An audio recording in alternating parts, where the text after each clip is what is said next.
I never thought I'd be writing about something like this, but here we are. Weddings are supposed to be about love, family, and celebration. Instead, my sister's wedding turned into the stage for the most humiliating moment of my life. And the craziest part? It wasn't because I did anything wrong. I'm Mark, 27, the older brother of the bride, Claire, 25. Growing up, we weren't especially close, but I always looked out for her. I fixed her car when it broke down in college, lent her money when she struggled with rent, and even vouched for her fiancé, Ryan, when our parents weren't sure about him. So when she asked me to be part of her wedding, I was honored. But something felt off from the very beginning. Claire had always had a controlling streak, but planning her wedding unleashed something I'd never seen before. She nitpicked every detail: colors, seating charts, even the way people smiled in group chats. If someone pushed back, she snapped. Our mother called her a bridezilla more than once, but everyone brushed it off as stress. I should have taken it more seriously. The week leading up to the wedding was chaos. I spent hours hauling decorations, helping Ryan's groomsmen move chairs, even driving across town at midnight because Claire needed a specific brand of champagne. When I suggested maybe she could let the planner handle some of it, she shot me a glare sharp enough to cut glass. "You think I'm not capable of organizing my own wedding?" she hissed. "No," I said quickly. "I just don't want you to burn out." Her lips curled. "Don't tell me what to do, Mark. Just do what I ask." I swallowed my irritation and kept helping. Because that's what family does, right? Then came the rehearsal dinner. That's when the cracks turned into gaping holes. Claire criticized everything: the food, the decorations, even the way our father gave a toast. When it was my turn to say a few words, I kept it light-hearted, a funny childhood story about how she once tried to marry her teddy bear. Everyone laughed, except Claire. Her smile froze like cracked porcelain. Afterward, she pulled me aside. "Don't you dare embarrass me like that tomorrow." "Embarrass you?" I blinked. "Claire, everyone loved it. It was just a joke. I'm the bride. My wedding, my rules. And if you can't respect that, maybe you shouldn't even be there." Her words stung, but I brushed them off. I figured she'd calm down. I was wrong. The wedding day arrived, bright and warm. Guests filled the venue, the music played softly, and everyone looked excited.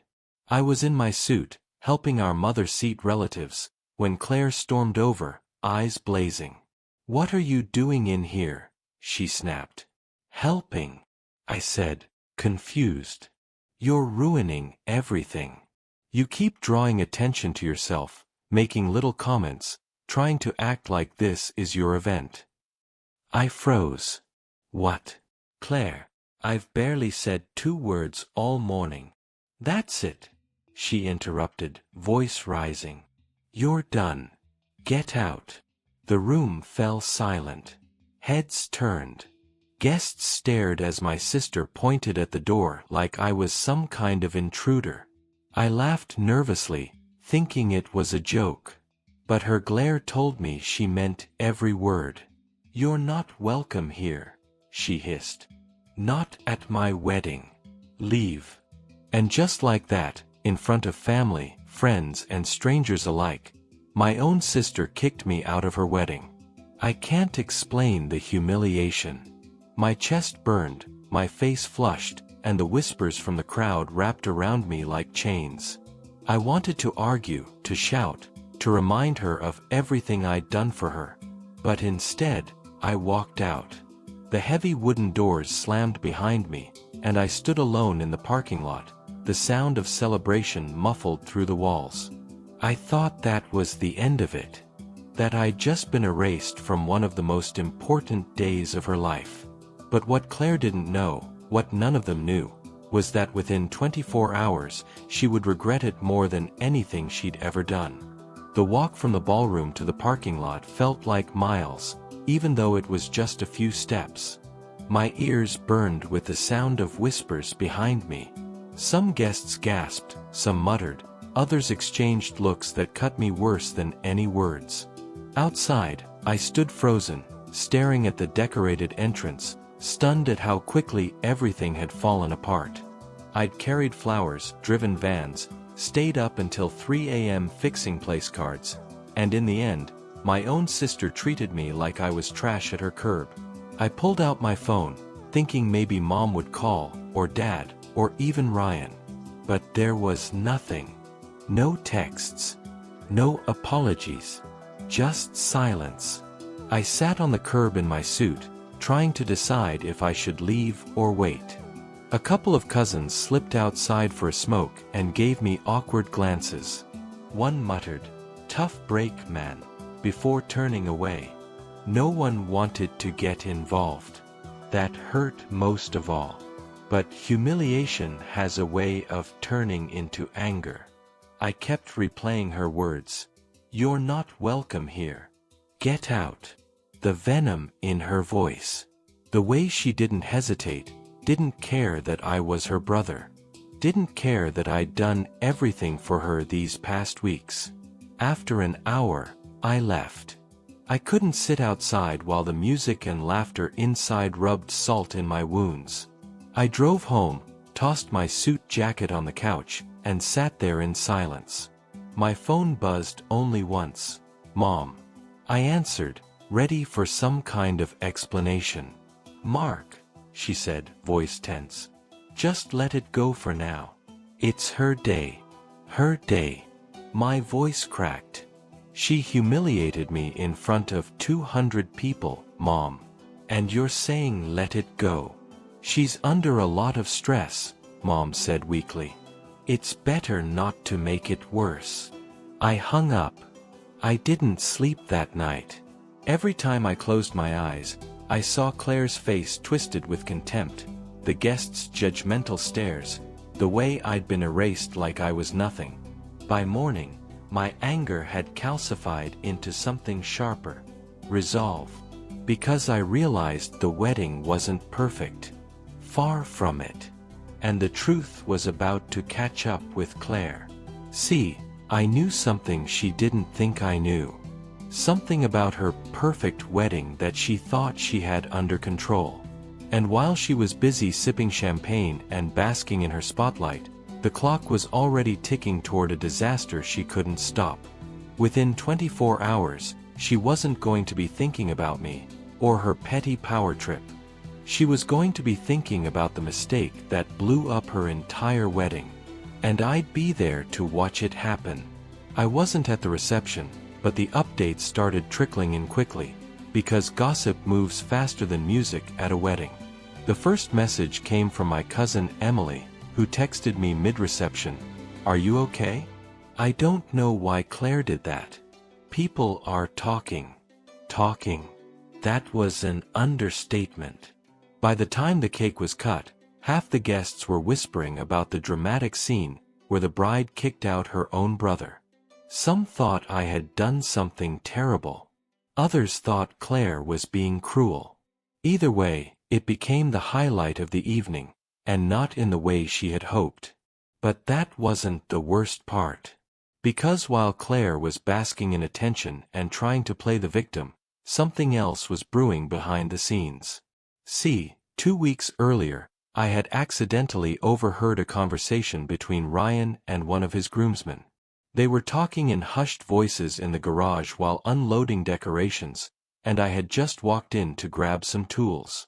Ryan was saying something about keeping it quiet until after the wedding, and the groomsman chuckled nervously. I didn't think much of it at first. But then I heard a name. A woman's name. One that wasn't Claire's. That stuck with me. I brushed it off at the time, thinking maybe I had misunderstood. But after Claire humiliated me, those words kept gnawing at me. Keeping it quiet until after the wedding. What exactly did Ryan mean by that? Well, the truth has a way of slipping out when you least expect it. At the reception, apparently one of Ryan's exes, yes, the same woman whose name I had overheard, showed up. Not as a guest, but as someone who clearly wasn't ready to let go of the past.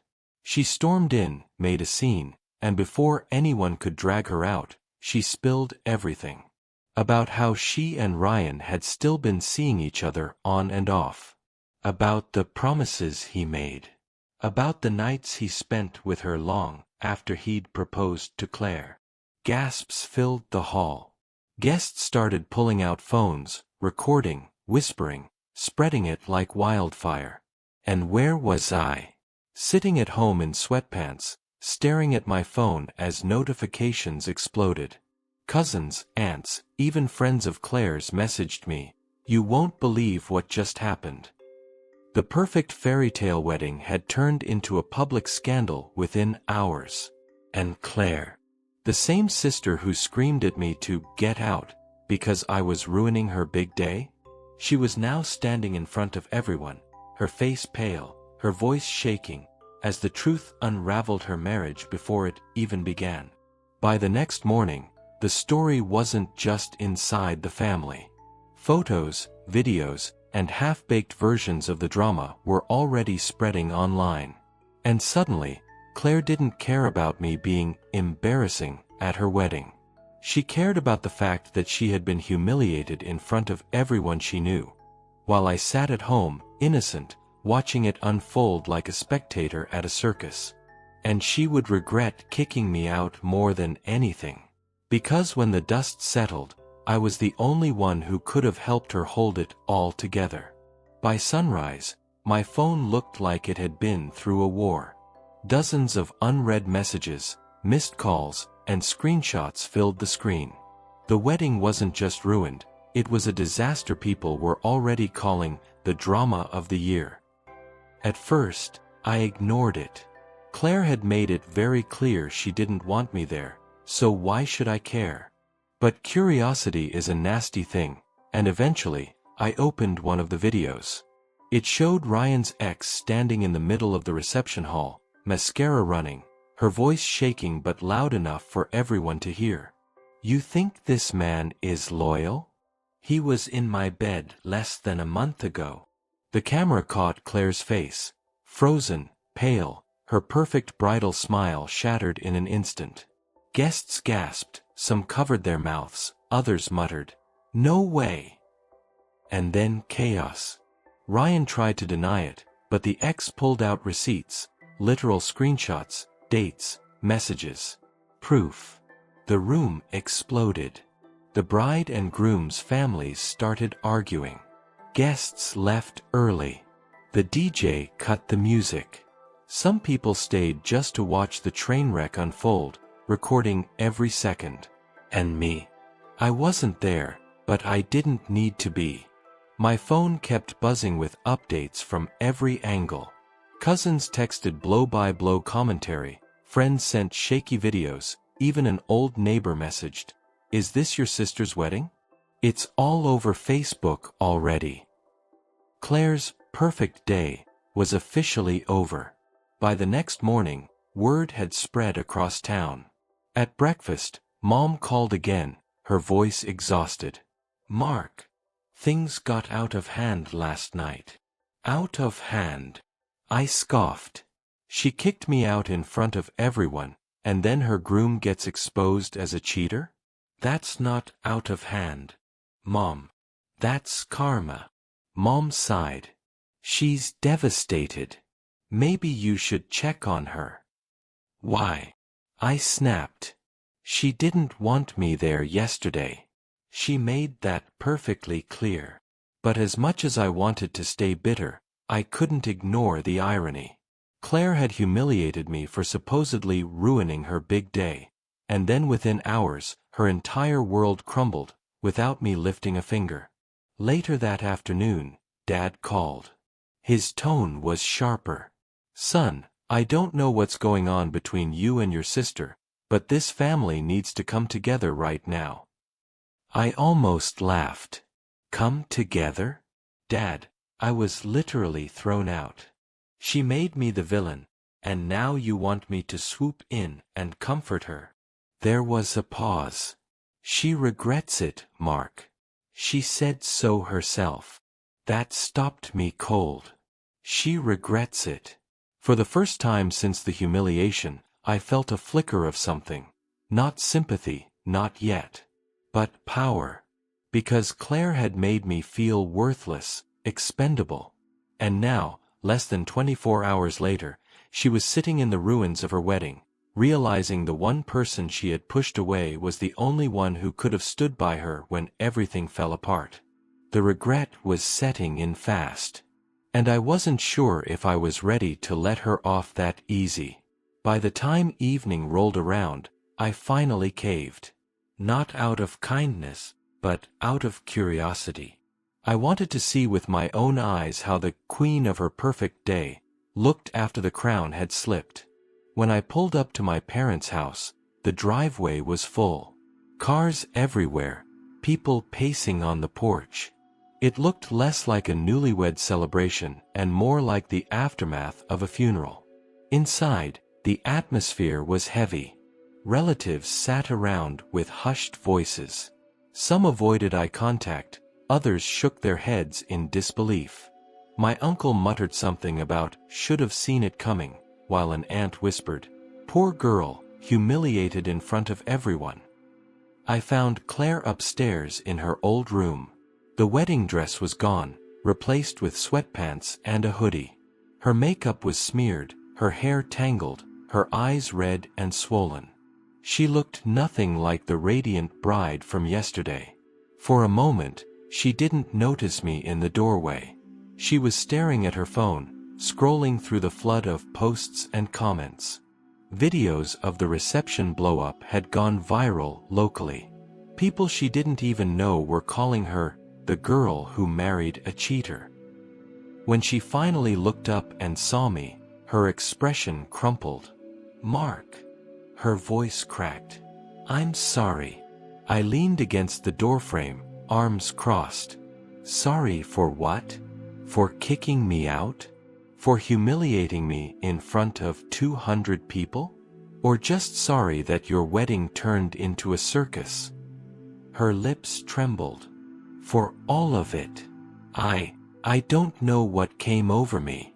I was stressed, I wanted everything perfect, and when you joked at the rehearsal dinner I overreacted. Yesterday, I thought you were trying to steal the spotlight. I was wrong."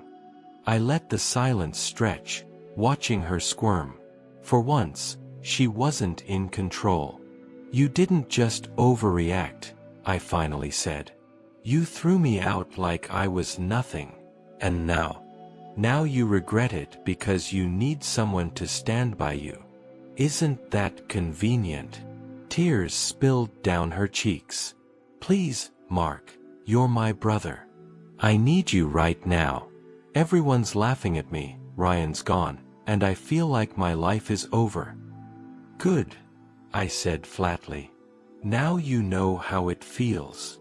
Her sobs grew louder, muffled against her hands. For years, I had been the one who picked her up when she fell, who shielded her from consequences, who cleaned up her messes.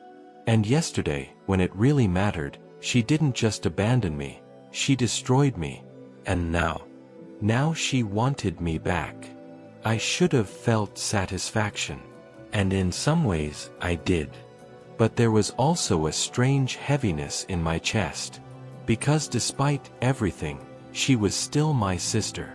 I sighed and pulled out a chair, sitting across from her. "You want my help? Fine. But you're going to listen first.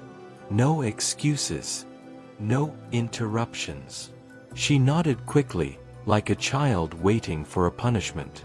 "Claire, this wasn't just about stress. This was about respect. You treated me like garbage because you thought you could. Because you thought you were above everyone yesterday. And now, in less than a day, the world reminded you that you're not." She lowered her head, shame written all over her face. "And here's the truth," I continued. "You don't get to erase what you did. You don't get to pretend it didn't happen. But you do get a choice now. Either wallow in this mess, or own it. Stand up, admit the truth, and face it like an adult. Otherwise, this regret you're feeling? It's going to eat you alive. Claire sniffled, wiping her nose.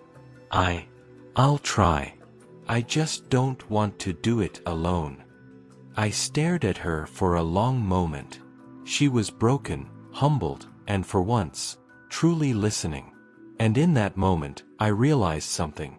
Maybe this was the first time in her life she'd ever had to face the consequences of her actions. But it wasn't going to end here. Because Ryan wasn't finished, and neither was the fallout. The next morning, just when we thought things couldn't get worse, Ryan showed up. I was in the kitchen making coffee when I heard shouting from the front door. My dad's voice, stern, angry, followed by Ryan's, desperate and loud.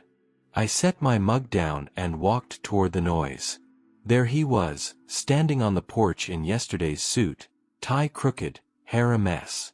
His eyes darted nervously between me, Dad, and Claire, who had just come down the stairs in her hoodie. "Claire, please," he begged, his voice cracking. "You've got to believe me. It wasn't what it looked like." Claire froze at the bottom of the stairs. Not what it looked like. She had screenshots, Ryan. Screenshots of you promising her you'd leave me. Ryan flinched. "She's exaggerating. You know how crazy she is. She showed up to ruin everything because she's jealous. You can't let her do this to us." I almost laughed out loud. Us. As if there was still an us left for him to cling to. Claire's hands were shaking. "Everyone saw it, Ryan. Everyone. You humiliated me in front of 200 people." He stepped closer, lowering his voice. "We can fix this. We can do damage control, spin it, make people believe she was just lying. But you have to stand by me." Before Claire could answer, I stepped forward. "Unbelievable." Ryan shot me a glare. "You stay out of this." "Funny," I said, folding my arms.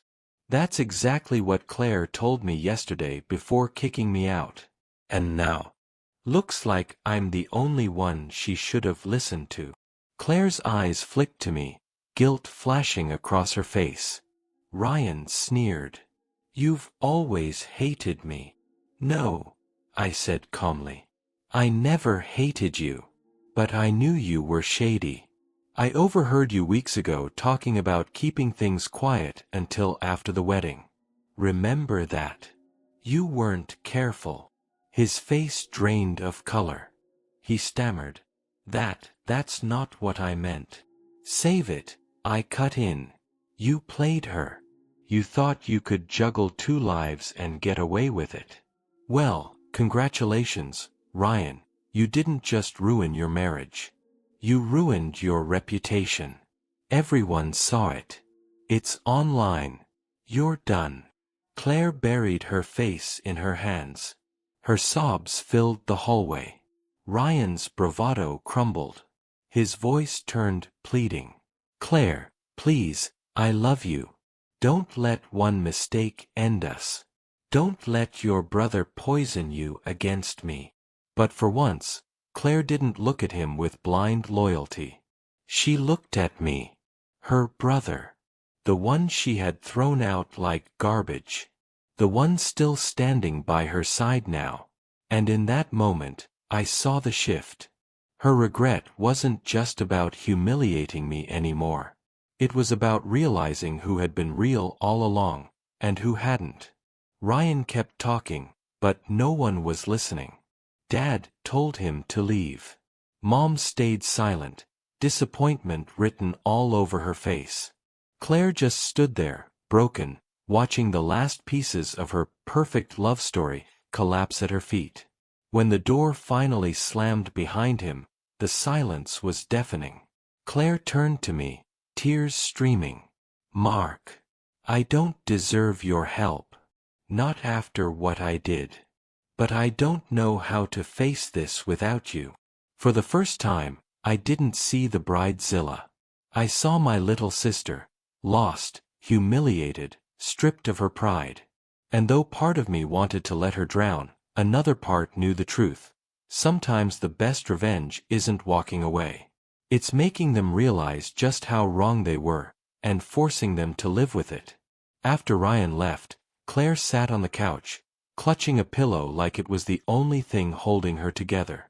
Her eyes were swollen, her face pale, and her hands trembled as she scrolled through her phone. Every swipe revealed another post, another cruel comment, another video of her wedding exploding online. It was brutal. Someone had even edited a clip of her kicking me out of the wedding right next to Ryan's ex crashing the reception, with the caption, "Karma came quick." Thousands of views. Hundreds of laughing emojis. Claire shoved the phone away like it burned. I can't do this," she whispered. I leaned against the wall, arms crossed. "Well, you don't really have a choice, do you? The internet doesn't forget." She looked up at me, tears spilling. "Mark, please. I need your help. You're good with people. You know how to handle things. I don't." For once, she wasn't ordering me around. She wasn't acting like a queen barking commands. She was begging. And I wasn't going to let that slide so easily. I sat down across from her, keeping my tone calm but firm. "If I help you, it's going to be on my terms.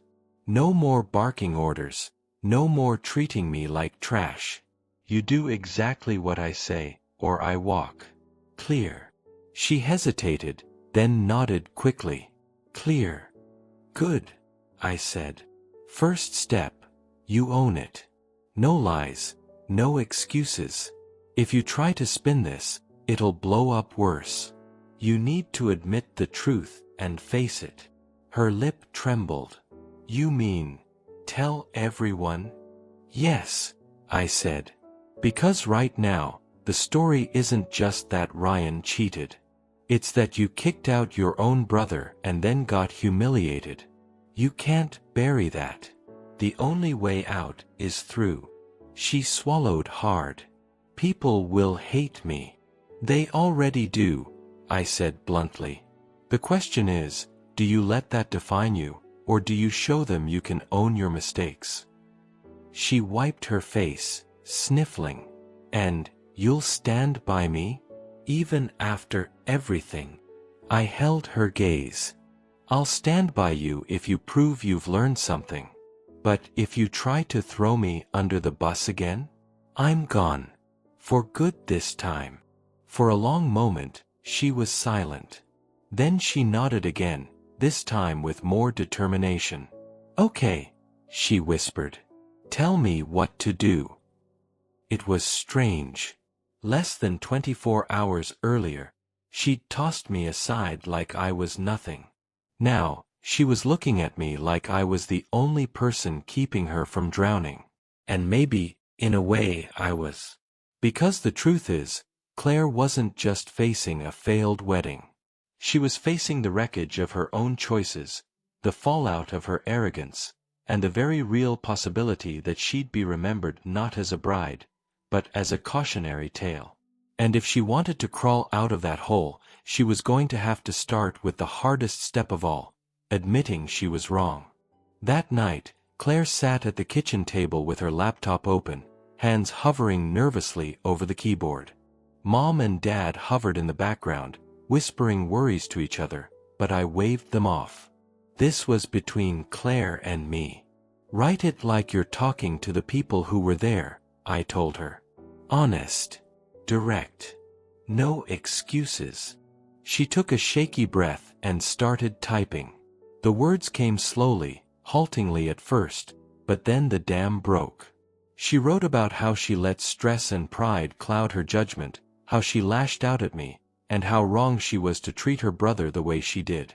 She admitted she had humiliated me, admitted she had been selfish, and admitted that her behavior as a bride was toxic. Finally, she acknowledged the truth about Ryan, how he had betrayed her, how she had ignored red flags, and how she paid the price. When she finished, she sat back, tears streaming silently.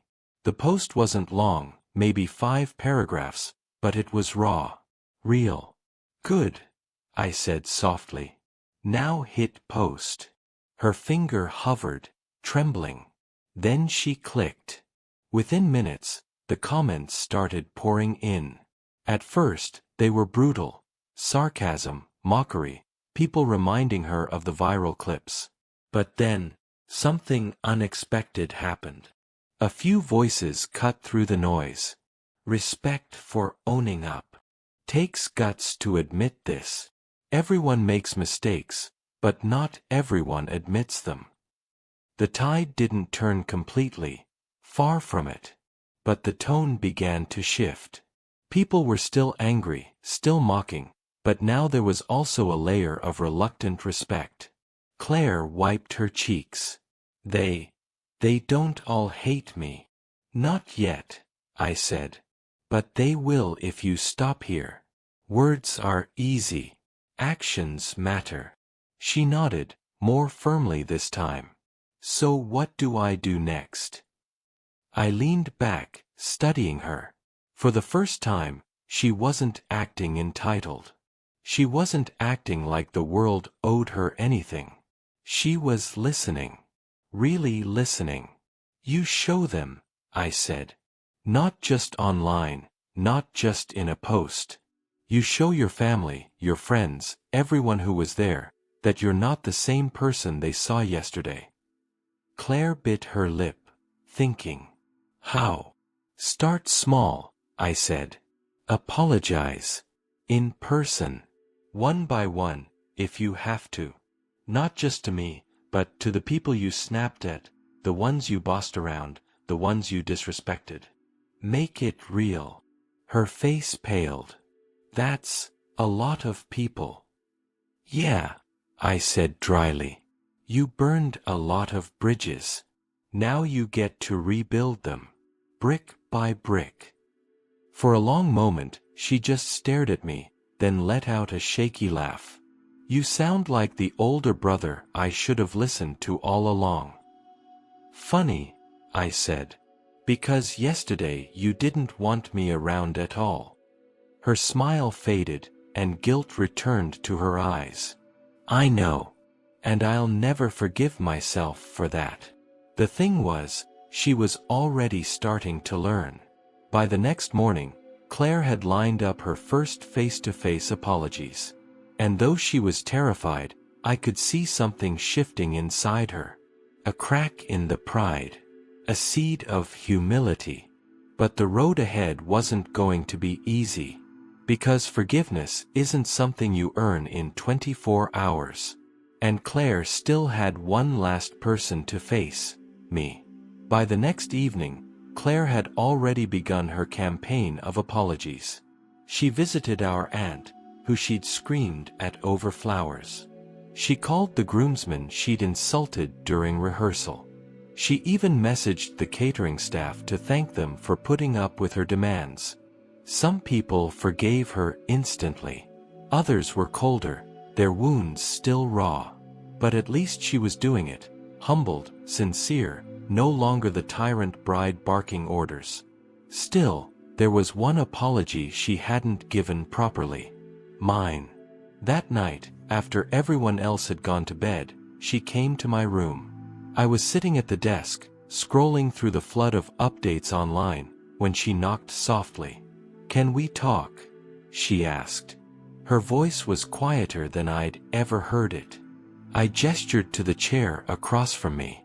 She sat, folding her hands in her lap like a nervous child.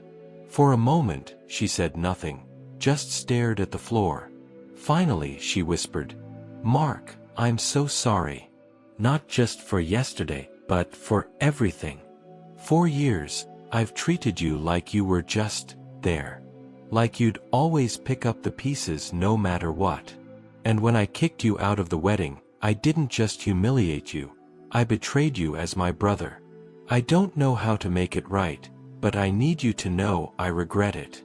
Every second of it." Her words hung in the air. I leaned back, studying her. It was the first time in my life I'd seen Claire completely stripped of pride. No excuses, no deflection, no, but I was stressed. Just raw regret. "You hurt me," I said evenly. "More than I think you realize. You made me feel like I didn't matter. Like all the things I'd done for you meant nothing. Do you know what that feels like?" Her eyes brimmed with tears. "Yes, because that's exactly how Ryan made me feel." That hit me harder than I expected. For the first time, I saw the parallel. She had treated me the way Ryan treated her, taking loyalty for granted until it was gone. "So what do you want from me?" I asked. She swallowed. "A chance. Not forgiveness right away. Just a chance to prove I can be a better sister. That I can treat you the way you deserve." I sat in silence for a long time, letting her squirm. Finally, I nodded slowly. "All right. But here's my condition." Her head snapped up, hopeful. "Anything. You don't get to erase what you did. You don't get to pretend it was just wedding stress. From now on, you remember this moment. You remember what it felt like to lose me. And you never, ever treat me like I'm disposable again. You do that, and maybe, we'll be okay." She nodded rapidly, tears spilling down her cheeks. "I promise. I swear, Mark. I'll never forget." For the first time, I believed her. The bridezilla was gone. In her place was my sister, flawed, broken, but human. And though it would take time, I knew she was ready to rebuild what she had almost destroyed.